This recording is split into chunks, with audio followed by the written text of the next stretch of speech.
Hi class, this document is our Major Project 2 Rhetorical Considerations and Guidelines document. I apologize that this is going up this morning. It wasn't up yesterday. Had a lot of technical issues with getting the recording done. They seem to have been resolved. So let's get into this. You'll see a lot of overlap here with the document that I provide for Major Project 1, and that makes sense because we're really responding to the same kind of audience. And so in terms of their needs, values, and expectations, you would expect that there would be a lot of overlap, and there is. There are a couple of distinctions. We'll kind of touch on that as we make our way through. So again, thinking about our audience for this project, right? Again, our goal for the project is to look at a discourse or a discourse community and try to figure out what it means to be perceived as being literate within that community, having mastery over that particular discourse, or having authority within a particular discourse community. And again, the terminology is a little bit different. If we're thinking about G, then we're really talking about how do we display our literacy in a discourse so that we're recognized as having mastery of it. And with swales and discourse communities, we are really thinking more in terms of how do we demonstrate that we have authority within that particular community. So our audience is going to be writing studies scholars who have an interest in writing, reading, language, and literacy and how those operate in social contexts, which is in many ways what G and Swales are both trying to do. They're simply providing two different theoretical frameworks for thinking through what it means to see language operate in the way that it does. So what does our audience need? Much like the last project, they need some clarity. They need to know that we are engaging in a kind of writing or a kind of project that is going to help them advance their understanding around a topic that they are interested in. And we do that by making a very clear claim and supporting that with good evidence. What do they value? Much like Project 1, clear purpose, clear claims. Your claims don't have to be off the wall. They don't have to be, world-changing kinds of claims. They are simply arguments that will help the audience better understand the thing that we're looking at. Additionally, we value sort of tying old knowledge with new knowledge. That's how we do it through citation, right? We show that we are connecting our current research program to work that has been done before, and in doing so, demonstrate that we have a certain degree of mastery over this area of specialization. And then finally, as we mentioned in Major Project 1, there needs to be transparency. What are we looking at? Why are we looking at? How do we go about doing the project? In terms of expectations, this is also very similar in terms of Major Project 1, in that there is the expectation that you will back up what you say, right? If you make a claim, you need to sort of explain how we got to that particular claim. Where there is a little bit more flexibility in terms of your audience expectations is that we're framing this as a presentation of research at an academic conference. And if you've never been to an academic conference or you don't know what an academic conference is, they're essentially large gatherings, usually held at either sort of the state or regional or national or international level, where scholars from a particular field congregate in order to present research, talk about ideas in writing studies or composition and rhetoric. Pedagogy, right, the art of teaching is frequently discussed as well. And in these in these sort of functions, right, the way in which we present our research can be a little bit less formal than a published paper, right? So you still need to show that you're treating the work seriously, but you have some more flexibility in terms of how you go about doing so. We'll get into that a bit more when we talk about how to actually put the project together. In terms of the writer, right, in this case, the motivation is the same, right? With one additional thing that I'm going to add here.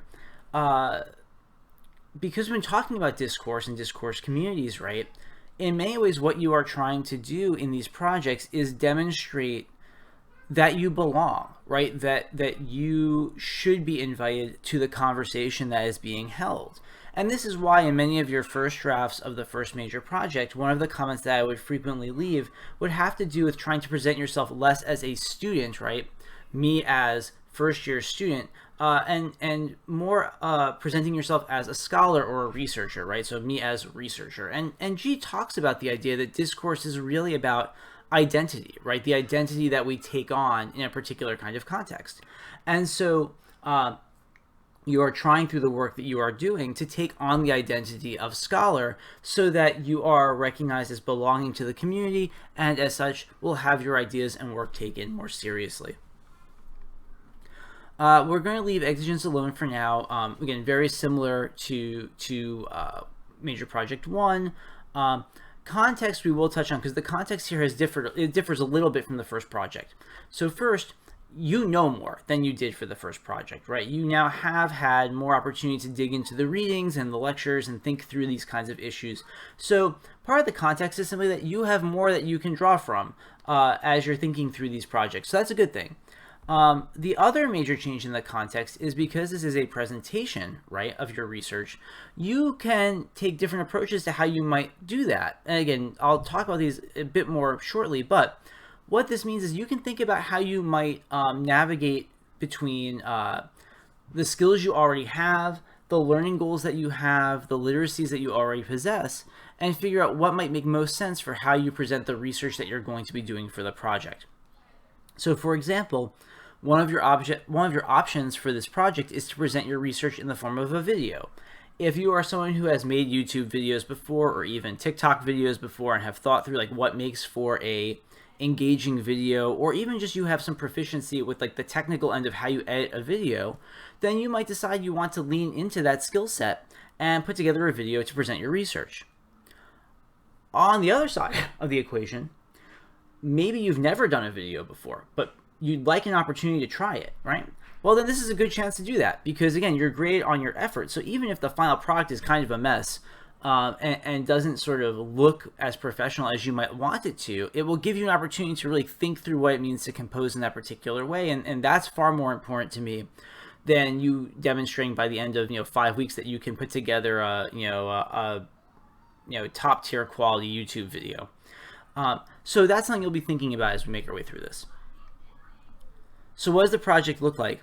2 parts. You have a proposal that you'll submit by the end of Saturday that we're really going to outline here.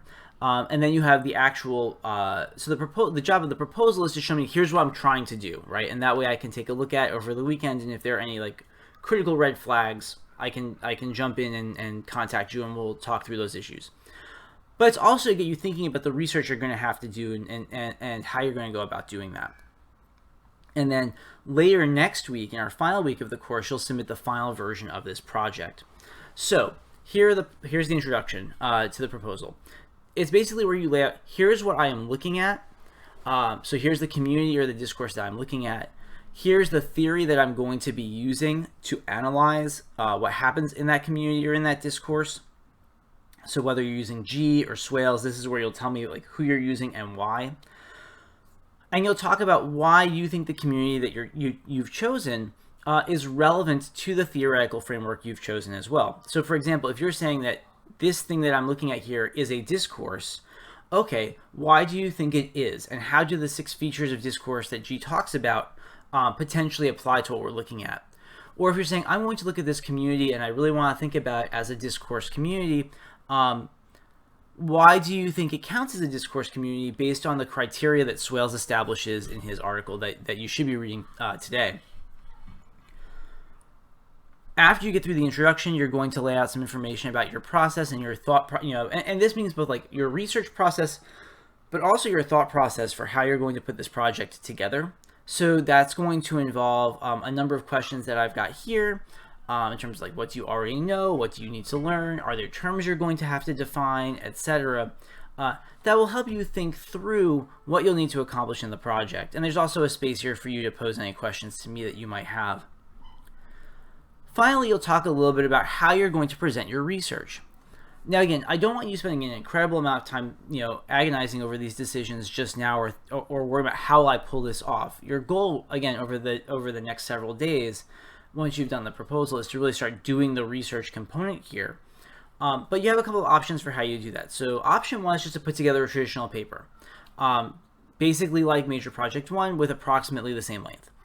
And although you would never go to a conference and just be like, here's my paper, it is common for scholars to like give a presentation where they have a paper that they've written and just sort of read the paper to the audience.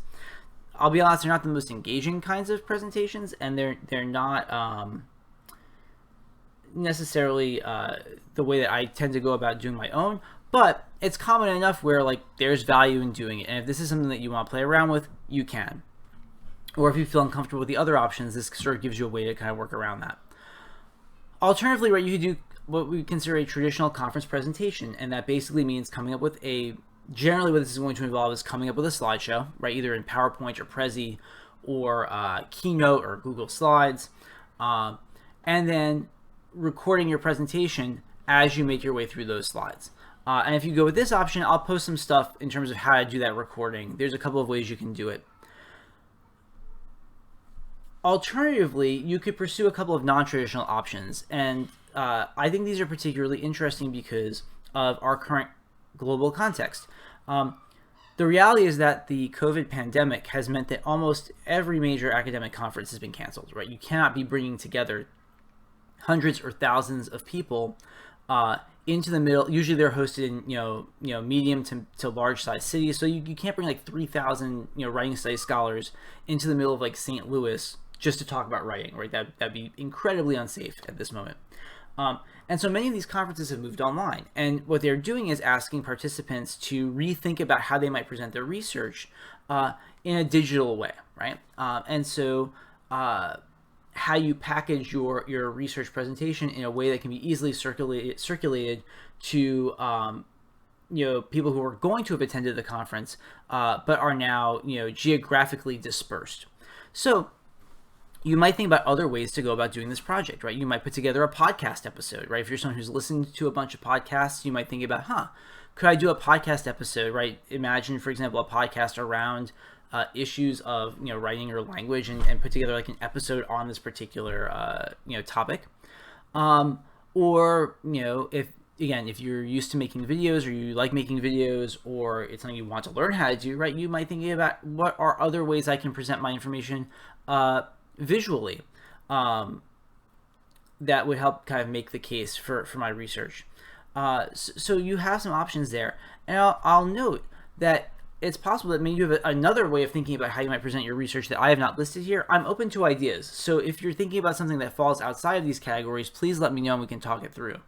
So in the presentation portion of the proposal, you'll describe which of these options you're most likely to use, why you think it makes sense for your project, given what you're looking at, given what you're hoping to get out of the project, right? So if you say, well, I want to do a podcast, and primarily because I want to learn how to do that, that's cool, that's fine, just let me know that. And your skill set. So you might say, I want to do it in this particular way because I feel that I'm pretty good at doing things in this particular way, and I want to sort of lean into that, and that's fine too. But I want you to be able to justify your choice a little bit for me. Proposals are going to be due by the end of Saturday, so that'll give you about 3 days to work on these. Again, they're going to be relatively short. I don't imagine these are going to be more than about 2 pages, 2.5 pages tops, but they should be well put together. I'll provide some additional details over the course of the day in terms of guidelines for the specific project formats. But again, you can go back to Major Project 1, and that sort of lays out sort of the general structure for this project as well, right? You're going to have to introduce your research, talk about your methods, talk about your analysis, and what that means, and then kind of come up with a conclusion. But I'll try to provide some additional guidance for what the analysis might look like in this particular project, because it will be a little bit different from Major Project 1. Final versions will be due by the end of next week on Thursday, August 6th, which brings us almost to the very, very end of the course. So we'll be talking more about that as we make our way through next week in terms of what you should be doing and where you should be at in the process. As always, if you have questions about the project, you can send me an email. You could post in the discussion board. A few of you have already done that, and I've tried to respond to everyone whose questions have come in. And I will try to get back to you as quickly as I can so that you can proceed with the project. I'm also willing to, if you want to talk over Zoom, right, we can set up a time to do that as well. So good luck with this. If you have questions, post them in the discussion board or shoot me an email. I hope everyone's doing well. Take care.